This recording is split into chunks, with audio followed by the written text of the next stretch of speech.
మన ప్రభు అయిన రక్షకుడైనటువంటి యేసుక్రీస్తుల వారి పేరిట మీ అందరికీ నా యొక్క శుభాభి నిండు వందనాలు తెలియజేస్తూ ఉంటున్నాను.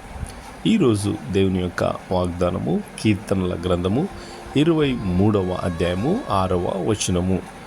నేను బ్రతుకు దినములన్నీ కృపాక్షేమములే నా వెంట వచ్చును, చిరకాలము నేను యెహోవా మందిరములో నివాసము చేసేదను. దేవునికి స్తోత్రం. నా ప్రియ సహోదరి సహోదరుడా, మన జీవితాల్లో ఎన్నో దినముల నుండి నువ్వెంతో సమస్యల్లో, కష్టాల్లో, మరి బాధల్లో ఉండి ఉన్నావేమో. దేవుడు ఈరోజు నీకు ఒక మంచి వాగ్దానాన్ని అనుగ్రహిస్తూ ఉంటున్నాడు. నేను బ్రతుకు దినములన్నీ కృపాక్షేమములే నా వెంట వస్తాయి అని అంటున్నాడు. అంటే ఇంకా ఈ దినము మొదలుకొని మనము బ్రతికినన్ని దినములు దేవుడు కృపాక్షేమములే మన వెంట వచ్చులాగున సహాయము చేసేవాడుగా ఉంటున్నానని దేవుడు వాగ్దానము చేస్తూ ఉంటున్నాడు.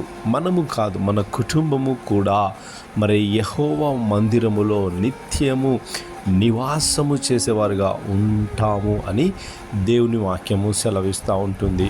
అంటే నీ జీవితములో నువ్వు ఎదుర్కొంటున్న ప్రతి ఇరుకుని, ఇబ్బందిని, కష్టాలని, కన్నీళ్ళని, నీ వేదనని, శోధనని అన్నిటినీ కూడా దేవుడు కొట్టివేసి ఉన్నాడు. ఆమేన్, హల్లెలూయా. నువ్వు నమ్ము నా ప్రియ సహోదరి సహోదరుడా.